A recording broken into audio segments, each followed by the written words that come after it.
Hey everyone, so there's a new race for the moon, and it's happening right now. But this isn't just a reboot of the Cold War. The players, the goals, the stakes, everything's different this time. And we're gonna break down exactly what's going on. Okay, get this. For the first time in all of human history, we've brought back pieces of the moon's far side.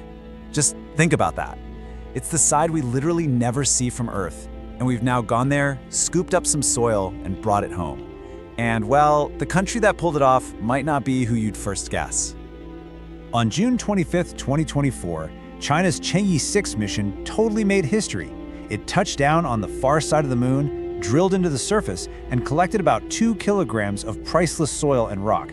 Now, this wasn't just a cool science experiment. Nope, this was a message to the entire world. And that message was crystal clear. The race is back on. We're not just talking about one-off missions anymore. We are watching a whole new era of lunar competition kick off with brand new teams and, totally different prizes up for grabs. See, this time around, it's not just one country versus another. We've got 2 major alliances. On one side, you have the US-led Artemis program with partners like Japan and the European Space Agency. And on the other, you've got the China-Russia-led International Lunar Research Station. And here's the wild part. Their goals are basically identical. Build a permanent human base on the moon. So this brings us to the big question, right? After pretty much 50 years of radio silence, why is everyone all of a sudden in a mad dash to get back to the moon? Well, to figure out the future, we actually have to take a look back at the past. All right, let's rewind way back to the start of the space age. The first moon race, it wasn't really about science or exploration. It was a brutal, high-stakes fight for bragging rights during the Cold War, and man, was it hard. Just getting off the planet was a total nightmare for both sides. I mean, in August 1958, America's Pioneer 0 rocket blew up just 77 seconds after liftoff. Then, a month later, the Soviet Union's first shot, Luna 1958A, also exploded 92 seconds in. It turns out the moon is a really, really tough target to hit. But then, the Soviets started to figure it out, and they didn't just get it right, they started to completely dominate. In 1959 alone, they were the first to fly by the moon, the first to actually hit the moon, literally smashing Soviet emblems onto the surface, and then, unbelievably, the first to take pictures of its hidden far side. For the US, it was one shocking defeat after another. So America was losing, badly, and President Kennedy knew they couldn't win by playing the same game. So he just changed the rules. In this incredible speech, he committed the US not just to getting to the moon, but to landing a person there. It was such a crazy, ambitious goal that it basically hit the reset button on the entire race. And the US backed it up with a ton of cash. The Apollo program essentially got a blank check, a national priority with a budget that's just mind-boggling today. At one point, NASA was spending almost 3/4 of its entire budget just on this one thing. The Soviet Union, though, they were stretched thin, still rebuilding after the war, trying to build up their industry and keep up with the nuclear arms race. In that difference in money and focus, it turned out to be the deciding factor in that final sprint to the moon.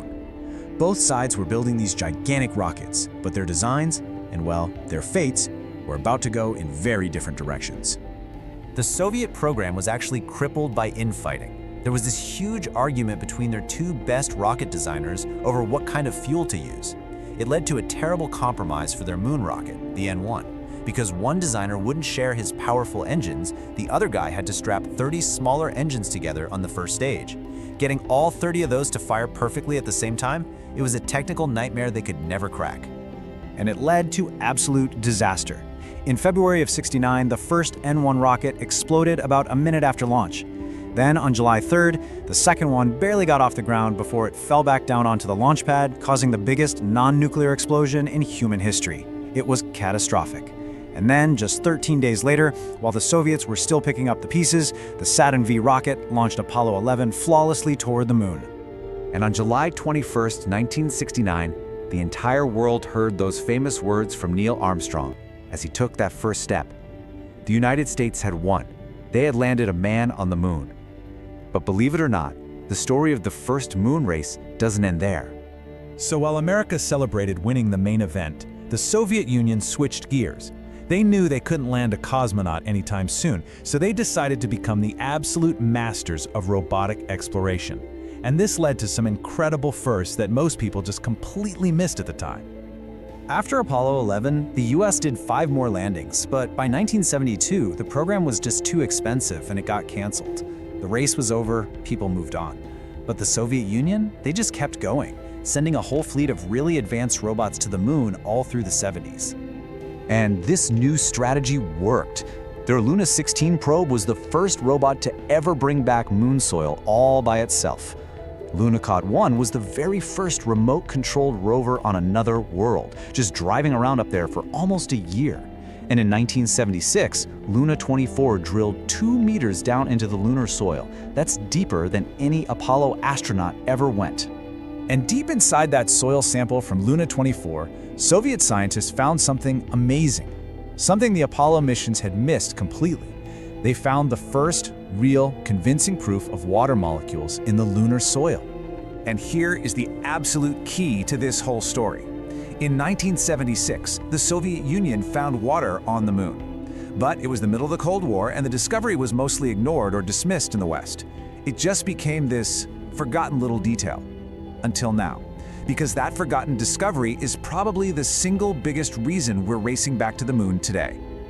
And that brings us right back to where we started. This new race for the moon isn't just a repeat of the first one. It's a direct result of that forgotten final chapter. So when you put it all together, you can see how different this is. The first race was a duel, USA versus USSR, and it was all about prestige, about planting a flag. Today, it's global coalitions against each other, and the motivation isn't just about showing off. It's about science, geopolitics, and most importantly, resources. Specifically, that water ice, which you can use for drinking water, for oxygen, even for rocket fuel. So the goal isn't just to visit anymore, it's to stay. You know, the first moon race gave us that incredible Earthrise photo.